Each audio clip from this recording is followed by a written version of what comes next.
Good morning mga kalamat. Kamusta kayo lahat?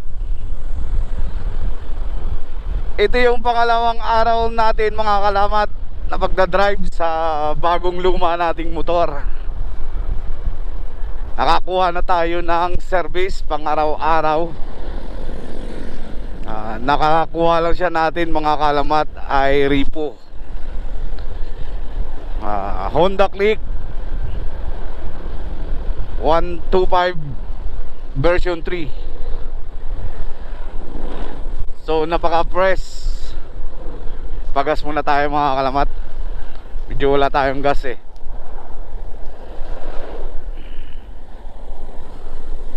Tapos na tayo magpagas mga kalamat.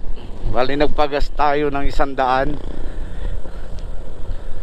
Kumuha na tayo mga kalamat ng motor dahil kailangan na natin ng service, dahil pumapasok na tayo ng trabaho. Kumuha tayo dahil malayo ang pinapasukan natin. Lugi tayo lagi sa pamasahe. Medyo nagtiis din tayo ng ilang araw. Ito nilalakad ko to mga kalamat. Kaya sabi ko kuha na lang ako ng service dahil sobrang layo ang pamasahe natin pang araw-araw, tsaka yung oras natin. Lagi tayo nag-a-adjust. Iba talaga mga kalamat pag may sarili kang service.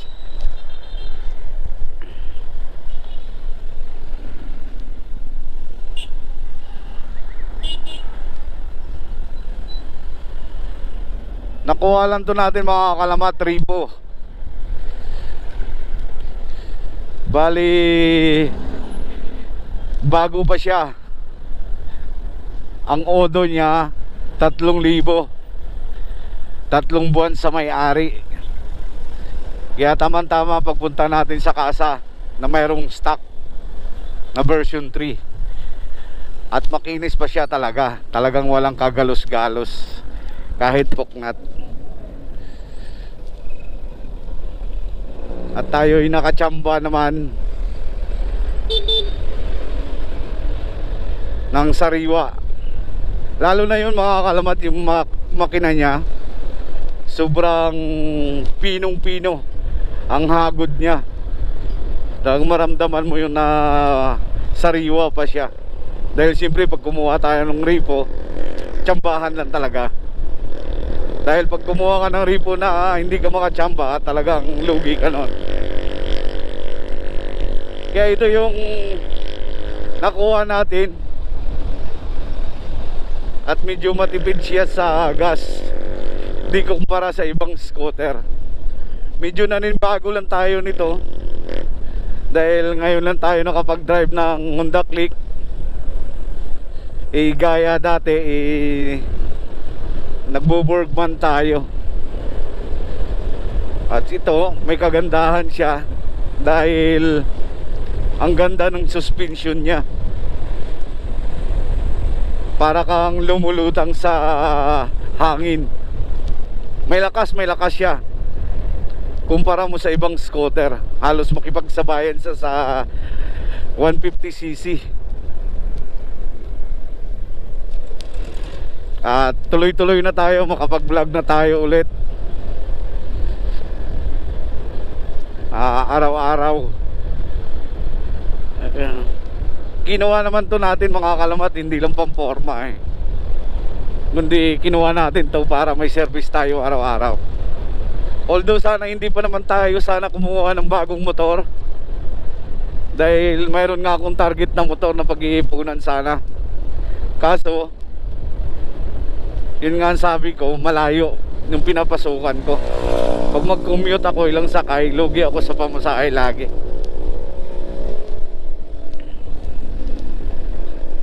Kaya kumuha tayo agad.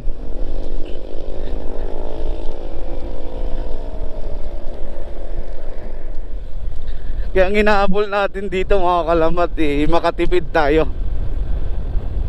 At saka yung oras natin na hindi tayo mag-aabol lagi. Yun ang aabulin natin. Dahil pag commute ako mga kalamat, halos 2 hours din yung biyahe natin. Siyempre pag panggabi tayo, ano oras na tayo nakakauwi? Lalo na paggabi, hirap tayo sa commute. Kaya tinudo na natin, no? Gumawa tayo ng paraan para makakuha tayo ng motor. Ang plano ko naman kasi yan siyempre pag gripo, yung pang araw-araw lang na may magamit tayo sa pang trabaho. Kaya tama-tama, nakaswerte tayo ng unit na hindi hago, hindi siya batak at sariwa pa.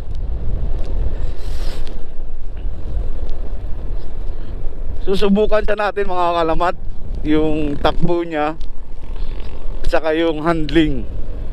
Parang may nakikita ako nito sa kanya, yung handling niya parang ang lapit ng paa mo. Ayun oh, ang lapit. Di kumpara sa ibang kumparang motor na makaka-straight yung paa mo. Ang nagandahan ko lang nito sa kanya, yung panel board niya. Nagagandahan ako. At saka yung handling niya, medyo naliitan na ako kasi mababa yung manubela niya eh. Kaya yun lang yung kagandahan, na makatipid tayo sa pamasahe araw-araw saka sa oras. Hindi natin habol dito mga kalamat ay mabilis. Hindi yun ang ano natin habol, no? Ang habol natin dito na makakatipid tayo sa pang araw-araw natin at saka sa allowance. Dahil tayo ay pang-visa pa lang tayo magtrabaho. Kaya nag-a-adjust pa tayo at marami pa tayong kailangan tapusin. Kasi kung mag-commute tayo na wala tayong service, mahihirapan tayo, mas lalo tayo malulugi sa pamasahe. Yung kita natin pang araw-araw mapupunta lang sa pamasahe. Ito, tama, nakuha natin matipid. Honda Click version 3. Papangalan natin nito sa kanya mga kalamat, si Red. Red ang papangalan ko nito sa kanya.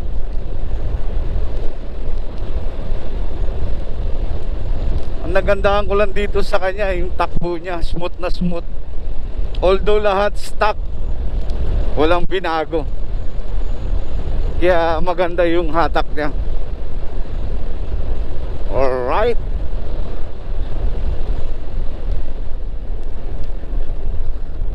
Hindi naman sa kalakihan mga kalamat yung down payment niya kasi repo na. Saka yung monthly niya hindi na sa ganong kataas. Kayang-kaya natin. Saka maganda pala mga kalamat pag naka-scooter ka sa Maynila.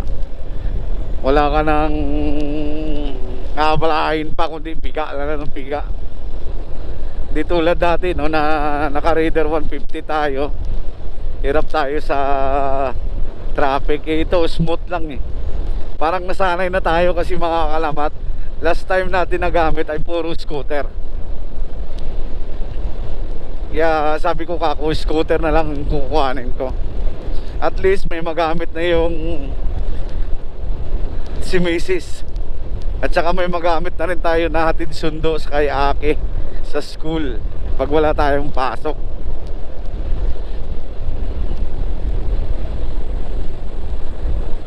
Masarap naman gamitin mga kalamat kahit na repo, pero kung makikita mo, ganito siya mga kalamat oh. Yan ang itsura niya. Ang kinis, di ba? Walang kagalos-galos yan mga kalamat. Siyempre, bago natin pinalabas sa kasa, pina-change oil muna natin lahat, pina-check lahat. Pinalitan ng pump belt, change oil, gear oil, pinalitan lahat. Bali yun ang pinaka first PMS nya, yung paglabas natin sa kanya. Kaya napakaswerte ko talaga na siya ang nakuha natin, mga kalamat. Alright, napakabilis na ng biyahe natin.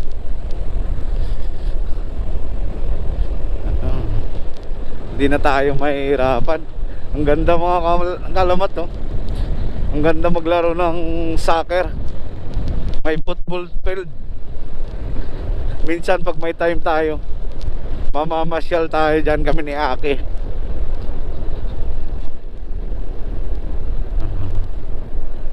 Ito yung advantage mo talaga, mga kalamat, pag sa traffic. Kaysa commute, ang layo ng advantage sa oras. Ito, maaga pa tayo nakakauwi, maaga pa tayo nakakapasok, dahil hawak na natin ang oras, di ba? At ito na rin yung gagamitin natin pang motovlog, syempre, si Red. Dahil wala pa naman tayo ibang motor, saka na pag mamonetize na tayo, ay pinapangarap din natin yan, kahit pa paano maka-upload tayo every week.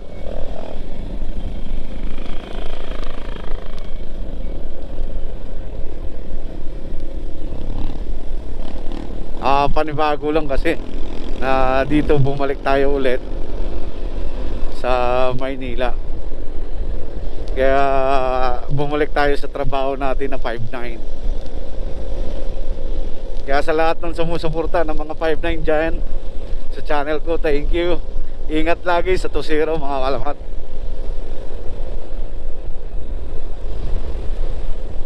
Kita mo, smooth na smooth sa mga kalamat pag pinatakbo mo. Oh, sarap. Talagang may hatak.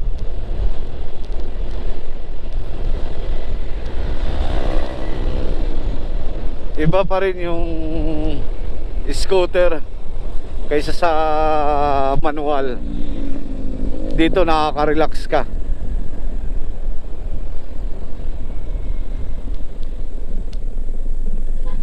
Alright.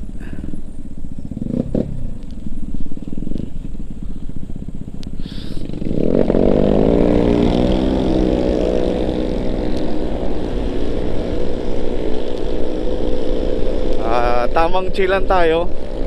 Siyempre, di naman natin kailangan na rumatrat lagi dahil pang service lang naman to araw-araw na may magamit tayo. Alright, tamang pitik-pitik lang tayo dahil hindi mo naman kailangan bumakbak lagi.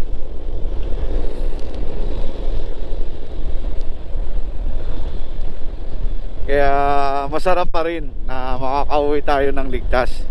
At syempre, ito yung pangalawang araw natin na sakay ni Red, yung alaga natin ngayon. Syempre ingatan natin siya katulad ng pag-alaga natin sa mga alaga natin na si Kuya Pax at saka si Borgie. Mahirap pala pag sanay ka na may service lagi. At salamat din na nakabalik din tayo muli sa trabaho natin. Hindi tayo naka-standby ng mahaba at binigyan tayo ng pagkakataon ng Panginoon na makapasok muli. Ang goal ko dito ay magamit ako araw-araw. Yun ang goal ko. Hindi ko kailangan na mapurmang motor, magandang takbuhan o matulin. Hindi ko kailangan yun. Ang kailangan ko ay may service tayo sa pang-araw-araw natin. Alright, stoplight na naman. May plano pa man tayo na ibang motor, pero wag muna ngayon dahil tambak tayo. Ang dami natin na obligasyon na dapat unahin.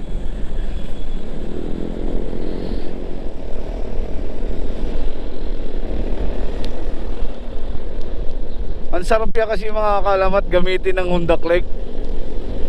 Dahil malaki na yung gulong niya. Kasing laki na sa Aerox. Maganda siya i-banking dahil malalaking gulong.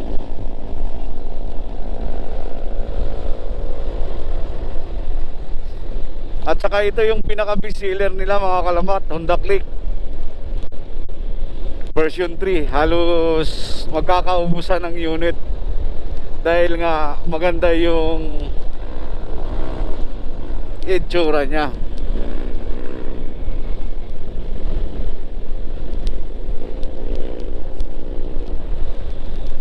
Alright, kaya welcome back ulit mga kalamat sa pag-motovlog natin. Tuloy-tuloy na to mga kalamat.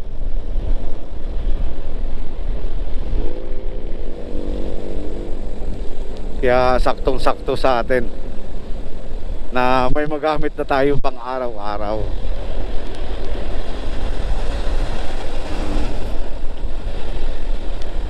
Si Red ang bago nating alaga.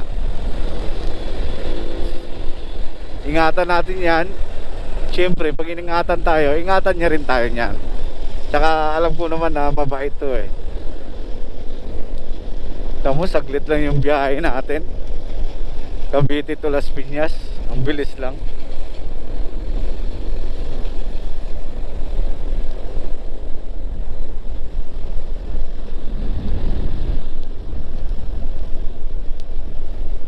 Alright. So dito na magtatapos ang ating munting vlog ngayong araw mga kalamat. Dahil puro na traffic dito Las Piñas.